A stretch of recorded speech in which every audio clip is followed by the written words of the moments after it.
Good morning, Clinton Miner here from Sawtooth Bushcraft. We're going to try something new here. I've not worked with the computer this way. Hopefully we can show you a few things. Kind of in the continuing process of the coronavirus, I want to talk to you not just about coronavirus, but about some basic preparation for your family in the case of any kind of an emergency. And that could be, even in this time frame, still some snowstorms, knocking out power. That could be breaks in the distribution system that make it difficult to get food and basic necessities. That could be this coronavirus. We are seeing some issues that go on with that. So that's what we want to talk about today. First is a small update. Those of you who care, which are very few, I'm sure, in my process of trying to be a better person physically, I have now gone under 300 pounds. I'm at about 298.8, which is the lowest I've been. I've not been under 300 pounds for more than 3 years. Feels good, making some progress. Made a commitment to you, made a commitment to me, and we're making some progress in that. Now, on with this. Let me talk a little bit about the basics of this coronavirus. The documents are the websites I'm seeing, the videos I'm seeing show that we are well over 45,000 reported cases of coronavirus in the world at this point. Those numbers, we believe, or at least I believe, are very skewed, and most of the people that I'm seeing are saying that they're skewed. We know they're skewed for a couple of reasons. One of those is that the Chinese and the Japanese governments have decided to quit reporting any coronavirus verifications in situations where if a person has tested positive but they have no symptoms, they are shown as not having the coronavirus. So anybody who comes in and for whatever reason, their family is sick and they're tested and they aren't showing any symptoms, they are not showing up on that 45,000. That's problematic for two reasons. It gives us a false sense of the virus slowing down. The other reason is that those people, we know, are contagious. And so if we're saying you don't have it, even when you're showing positive, there's a very good chance that you can become an infector. You can be passing that along. We know that there are about 2 to 3 people per reported case that are being infected because of those cases. And so what that means is if I've got the coronavirus, the average is about 2.6 people that I can infect. We also know that there's what they are calling super carriers that can go out and infect many people. The gentleman from Great Britain that came back from Singapore shared it with the folks at the ski chalet and then shared it with a number of people back in England before they really figured out what was going on. He's infected at least 8 and maybe more than that, 8 that they know of the last time I read. We have the first case in Germany in which the person contracted the coronavirus because of contact with an asymptomatic neighbor or friend. We have some indications that there's up to a 24-day incubation period. Now, most of those that incubation period is before you show any signs. In other words, you have the contact and you don't show any signs for up to 24 days. I think that the numbers are starting to show that period is maybe even less than the 14 days originally described, but we still have a very, very broad window when people can pass this along. That's problematic because during the incubation period, from all accounts, you are contagious. During the symptomatic period, from all accounts, you remain contagious. And there are some very strong indicators that during a period of up to 14 days after all symptoms are gone, you remain contagious. Obviously, we've got some real problems with the 2 ships I think there's actually 3 ships that have got people on them. 2 of them are quarantined in port, and as the people get extremely sick, they're able to get off and be hospitalized. But there's actually one sitting in the China Sea that no one will let dock, and that seems to be spreading. We see food shortages in Singapore, and one last thing before we go into those food shortages, and that is, yesterday we passed 1,000. Well, actually, day before we passed 900 death cases, which is more than the SARS virus killed. So this is a deadly condition that we need to worry about, and we those numbers are up over 1,100 as of today. That is concerning. We hope that it's going to burn itself out, but in case it doesn't, let's go back to Singapore. There are a number of videos on social media that you can watch. Some of them are actually in China. Those have been squelched quite a bit, but the ones out of Singapore are showing that not because there are any shortages in food in the distribution system, not because their people are actually having that big of problems in Singapore so far with the coronavirus, but simply out of panic because of the coronavirus. People have gotten into basically the panic mode and cleaned out a lot of the grocery stores there. And that's what I want to talk to you about today. That is a situation that probably is the most dangerous part of this for you and your family, at least as far as their well-being and their comfort.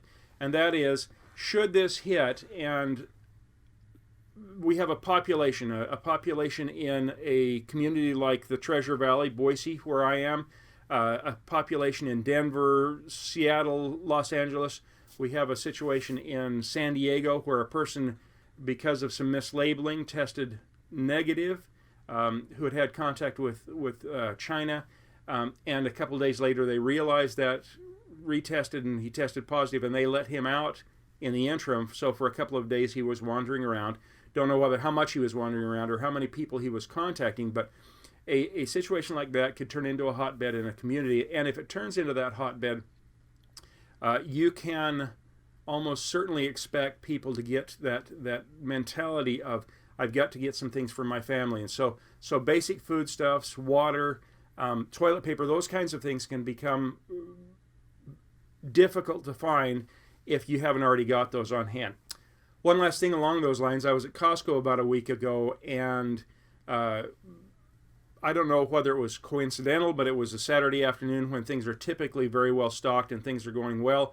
We went back to the back section where they always have the water and the toilet paper, and from what I could see, where there are typically 30 or 40 pallets of bottled water, there were 2.5 left.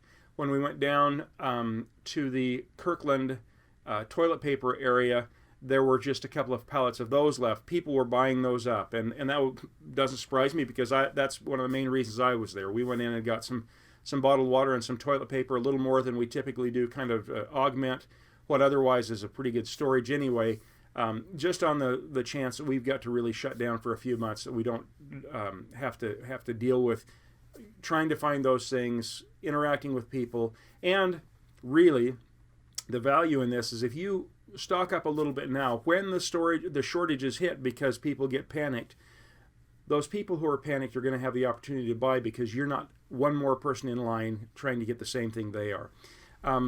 So let's talk about that. It's interesting. I am a member of the Church of Jesus Christ of Latter-day Saints, which is what people call Mormons. I don't say that as any kind of proselytization, but that is part of the culture. The preparation is a part of the culture of that religion. And because of that, I have an extra dose of that. One of the things I found in a lot of the videos and a lot of the books and a lot of the articles I read is that while most of those are not written by members of the Church of Jesus Christ, the Latter-day Saint Church, they are referencing the resources of the Latter-day Saint Church because of that culture. And one of the resources is what I want to share with you today. I'm going to try to show you a little bit about some of the web pages here. So I'm going to switch over to that. And this initial screen you'll see is actually my law office web page. That law office, little small law office in Middleton, Idaho. We do primarily workers' compensation. This isn't a plug for my office, but what we're going to do is we're going to go ahead and open up a new tab, and we're going to put in lds.org. and that is the Church of Jesus Christ. The second part of the church's name is of Latter-day Saints, LDS.org, and that will take you to the church website. Now, I want to reiterate here before people start turning off this video, this is not me trying to proselytize. This is me sharing a resource with you that is available to me as a member of the Church of Jesus Christ of Latter-day Saints, but more particularly, it's a resource that's available to all of us. And that is, if we go here to the section that says Family and Individuals, and then come down here to Employment and Welfare. I'm doing this because it's a little tricky to get to this point, but you'll see where I'm going. Under that Employment and Welfare, we have a number of things. There are all kinds of options on this page of how to make resumes and all kinds of things, again, available to anybody. I can sign in as a member of the church and access a few other things that you can't, but most of what's on this page is available to anyone who wants to take a look. Now, if we look down this left-hand column here, we find Home Storage Center. So under Home Storage Center, I'll click on that. It brings up some videos about the system that the LDS Church has. Sorry, I've got a frog in my throat this morning. The system that the LDS Church has. But the primary thing I want to share with you is, for those of you who are in the United States, there is the opportunity or the option to purchase from the Church of Jesus Christ of Latter-day Saints basic foodstuffs. As I looked at this page, and I've been using it, I've bought quite a bit of food storage. So I looked at this page. I've had some problems with a couple of the hot links. In this paragraph right here, you'll see it says the online store, but when I click on that, it takes me to a dead end. Not sure what's happening with that, but right here under Ready to Buy, you will see a price list, and that is a hot link. Let's go ahead and click on that, and that takes us to, literally, a price list, and that price list is some of the basic foodstuffs that anyone can purchase and that are things having on hand or things that you're going to use. Now, the price is a little higher than if I just went to Walmart and bought a bag of rice, or if I went to Walmart and bought a bag of beans. You'll see that. But let me look here, or show here behind me. What I have here are two boxes. Each of these boxes contains 6 number 10 cans. A number 10 can is the big round coffee can size cans that you can purchase things in bulk. The key is that with these, you will see that you get 6 of those in this prepackaged system. And unlike a bag of rice that you go and buy at Walmart, which will last you a couple of years without any problems, that's a great way to buy it. I suggest that you do that. But if you want something that's going to last a little longer, so that when you don't use it, you know that you can dip into it later. It can be used in a process over years, and you don't have to worry about it. Let's just take a look at down here. Oh, I'm looking for rice. Let's take a look. If my eyes would work a little bit better.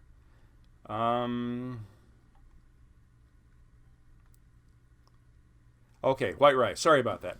The very last thing on the list. So if we look at this white rice and we click on View Product Page, it'll take us to the actual product page. And you'll see, just like the box that I have here behind me, on the screen there is a box of rice. You see the size of the cans, the number 10 cans. And what you have there is 6 of these number 10 cans. That amounts to, as we look down here, each of the number 10 cans has 54 1/4 cup servings of that rice. So basically, when you talk about a 1/4 cup of rice, you're talking about a 1/2 cup of rice, because you basically double the size of it with water when you cook it. So a 1/2 cup, there's 54 1/2 cups of rice. 54 times 6 is 324, I believe. My math skills are bad, that's why I'm a lawyer. But 324 servings of a 1/2 cup of rice are sitting in that box for $36. Now that is obviously more expensive than if I simply buy bagged rice, but I know the real value of this is right here. And that is the way that's hermetically sealed with oxygen inhibitors. Though that rice if kept in a cool, dry place, and cool meaning anything under 76 degrees, if you keep it in a cool, dry place, is going to be completely nutritious for 30 years. That means you got 30 years to go through that box of rice. If you're a big rice eater, you simply roll it over. If you're a big rice eater, you buy the bags and keep this in the background for the protection. But the key to this, the real value of this is, number one, long-term storage. Number two is that for $36.75, it can be delivered to your door within a couple of days. And so all you have to do is sign in, add to the cart, and it will kick it up here. I don't think I've got anything in, so let's just do that. There's my login, but you just create a little account, and they're not gonna send the Mormon missionaries, those boys in white with the ties. I did that for 2 years myself. They're not gonna send those to your door. They're not going to hit you up for anything. They're simply getting some information from you, so they've got the billing address and the mailing address, and you can order these products. And again, if you're skeptical about me, you go out and watch some prepper websites, and you'll see many preppers, not members of the Mormon Church, not members of the Church of Jesus Christ of Latter-day Saints, use these resources because it's high quality and it's less expensive than where you will get it anywhere else. And the prices are great. It comes right to you, and the resources there. Let's just go back, and we will take a look at some of the other products. Again, I've got the rice here behind me. Let's take a look at pinto beans. Right here, pinto beans. Old man eyes, I'm having a hard time. Let's see. Beans pinto. Okay, there we go. So here we have the same type of a product. We've got the pinto beans. It's a can or a box with 6 number 10 cans. Again, let's take a look. It says there's 50 servings per can, so you've got 300 servings in this box.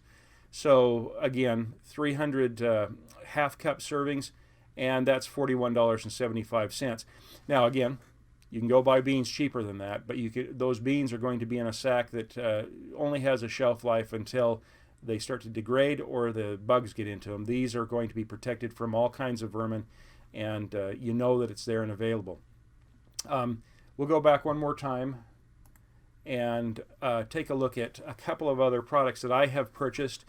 One of those, before we talk about purchasing it there on the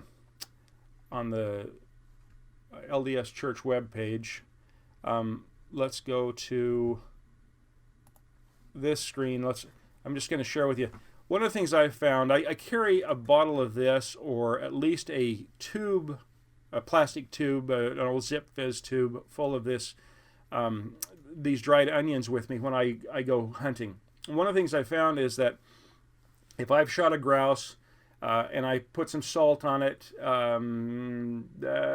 even if I've got some other spices, that's good but not great. If I want to fix something that I've brought along with me, some kind of meat, it's good. But if you throw a little bit of onion in with anything, well, other than birthday cake, I guess, but anything that you want to have that savory flavor, a little bit of onion really changes the value of the taste. And so one of the things I would highly recommend, this came from the dollar store. This is something that extremely inexpensive and will handle a lot of meals. Get something like that. Now let's go back to the web page and take a look at that, and I'll show you here. There are dried onions. And again, what we have is 6 number 10 cans that would, as opposed to the beans or the rice that might last a month or so, this is a year's supply of adding onions to the products that you want to make. Great resource to have. This is a lot of dried onions, and adds some nutritional value, but flavor is going to be a big morale booster in these kinds of situations. as bad as or as much as you think you can stay at home and eat nothing but plain rice and beans with a little salt, you're probably going to want something besides beans and rice with salt by the time all is said and done. And anything you can do to switch that up is a real value.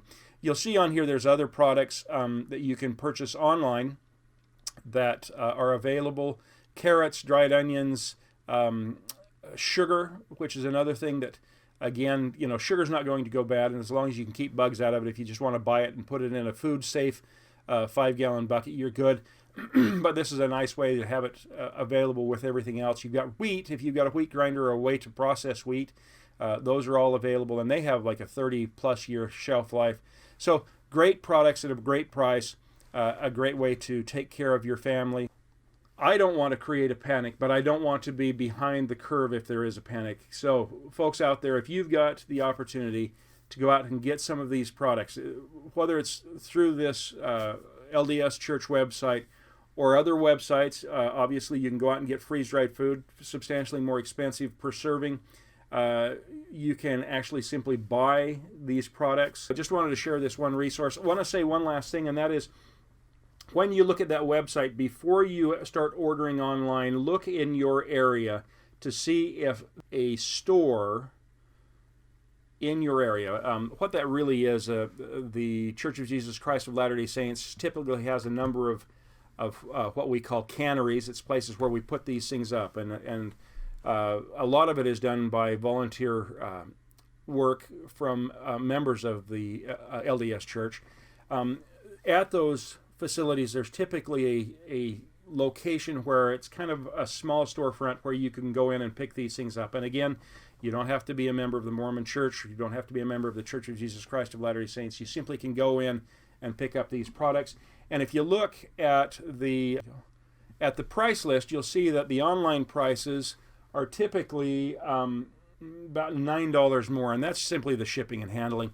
Mostly the shipping, because if you've shipped this kind of weight, you'll know that that's about what it's going to cost to ship it. There's really not any profit made on any of this, I can tell you. In fact, I think it is subsidized by donations by members of the LDS Church. But this is a resource that everyone is entitled to have.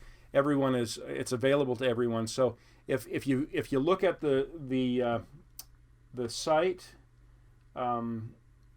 And I'm looking over here where I can read a little bit better. Let me take a look.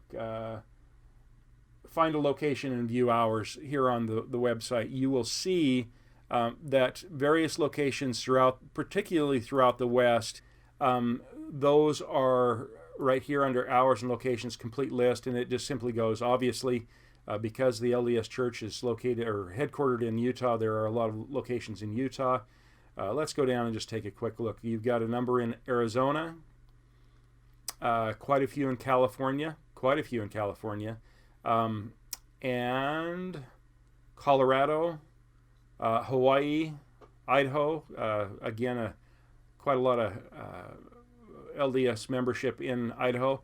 We have also MN. Is that Minnesota? I don't know. I think it's Montana. I think it's Minnesota.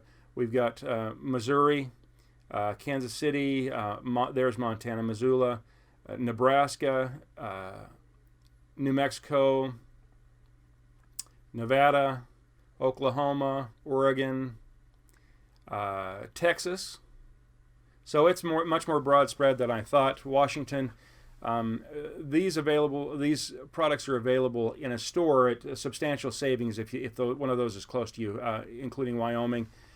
Eastern United States, Florida. There are locations all over the United States that you can save a substantial amount. So look at those before you do the mail order, although the convenience of the mail order is very nice. When I ordered the last order I did, there are probably 30 boxes that I purchased for a long-term storage situation.